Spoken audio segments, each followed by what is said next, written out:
Terus kaitan ini Mas ke Roy Suryo yang kemarin menyatakan bahwa sampai itu saya ingin katakan itu Roy Suryo ini lama-lama seperti anak kecil. Dia yang diperiksa kok saya yang diminta untuk ditahan itu loh. Ini kan lucu ini. Maksud saya begini, kita fokus saja sekarang sama persoalan kita masing-masing. Dia dilaporkan, saya pun dilaporkan. Saya akan membuktikan tuduhan terhadap saya bahwa saya tidak menyebarkan hoax. Dia juga harus bisa membuktikan loh bahwa dia tidak menyebarkan hoax juga. Jadi terus gimana Mas yang mau sampai lakukan kalau ke Roy Suryo ini Mas?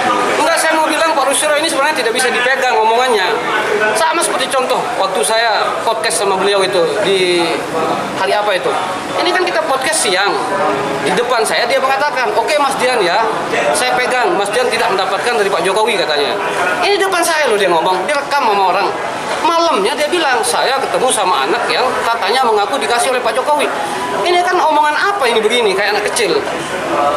Jadi dia udahlah, dia lebih baik fokus sama persoalannya itu, jangan mengkait-kaitkan saya dengan persoalan yang sedang dia hadapi. Saya pertanggungjawabkan perbuatan saya, dia juga harus mempertanggungjawabkan perbuatannya.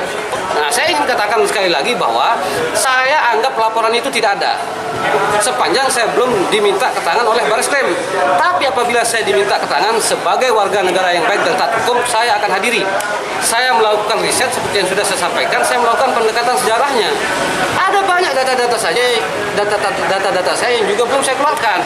Nanti pada waktunya saya akan keluarkan data-data itu. Misalnya seperti contoh kemarin, ada satu hal yang ingin sekali saya bantah sebenarnya, kalau melihat dari setidaknya dua orang ya, setidaknya dari dua orang yang mempermasalahkan ini. Contoh seperti Roy Suryo dan Dr. Tipa.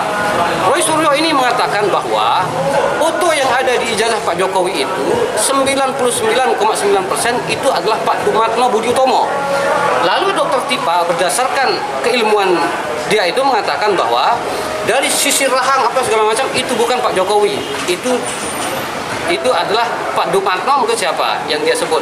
Tetapi Pak, saya kemarin ini saya lagi di Semarang menemui teman saya yang kebetulan orang tuanya itu juga lulusan UGM. Memang bukan seangkatan dari Pak Jokowi, tapi ada di dalam buku alumni.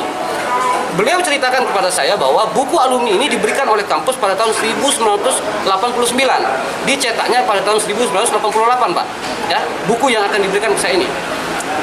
Itu saya akan minta untuk diuji forensik. Masuk akal nggak?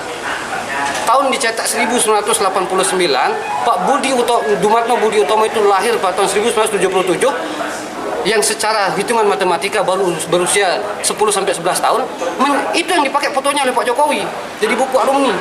Ini kan orang-orang gila ini, orang-orang yang maksud saya secara keilmuan mereka tidak bergunakan dengan baik.